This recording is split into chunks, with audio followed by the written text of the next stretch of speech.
Кандидатура премьер-министра республики утверждена. Сегодня состоялось 10-е очередное пленарное заседание Госсобрания Илтумен. Депутаты рассмотрели 27 вопросов. Важнейшим из них был проект постановления о даче согласия главе республики на назначение на должность председателя правительства Якутии. Подробности у нашего корреспондента Афанасия Николаева. Первые три вопроса, рассмотренные на 10-м пленарном заседании Илтумена, касались подтверждения полномочий новоизбранных народных депутатов Дмитрия Семенова, Ивана Шамаева и Семена Березина. Парламентарии единогласно поддержали новых коллег.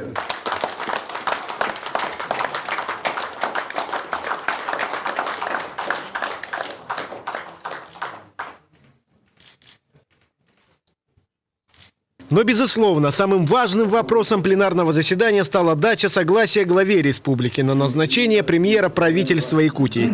Егор Афанасьевич представил депутатам кандидатуру Галины Данчиковой на этот пост. Ее трудовые и общественные заслуги оценены высокими государственными наградами республики. Галина Никентьевна – заслуженный работник народного хозяйства Республики Саха-Якутия, кавалер ордена Полярная звезда. Уважаемые народные депутаты, прошу поддержать данное предложение и дать согласие на назначение Данчиковой Галины Никентьевны председателем правительства Республики Саха-Якутия. Тайным голосованием депутаты Государственного собрания Илтумен подтвердили полномочия Галины Иннокентьевны Данчиковой как председателя правительства республики. Результаты тайного голосования.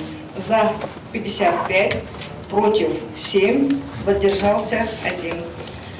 Постановили по результатам тайного голосования дать согласие главе Республики Саха-Якутия на назначение Данчиковой Галины Иннокентьевны на должность председателя правительства Республики Саха-Якутия. Республике необходимо продолжать планомерную работу по социально-экономическому развитию региона. Никаких сенсационных изменений не будет, подчеркнула премьер-министр. Мы сегодня с вами находимся в процессе завершения 2014 года, и нам сегодня нужно сосредоточить все свои усилия на том, чтобы завершить вопросы касательно социально-экономического развития с хорошими показателями, вопросы, связанные с социальным развитием республики. Мы должны с вами удержать и государственный долг, и мы должны выйти по финансовой устойчивости, балансированности бюджета.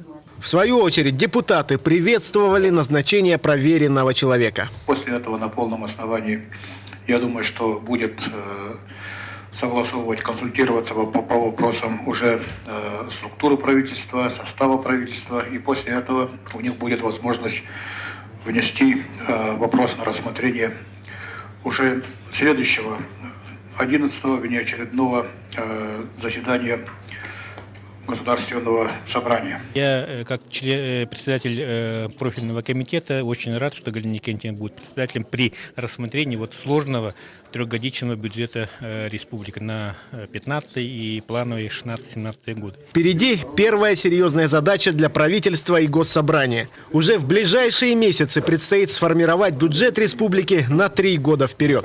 Афанасий Николаев, Алексей Семенов и Иван Семенов, НВК Саха, Якутск.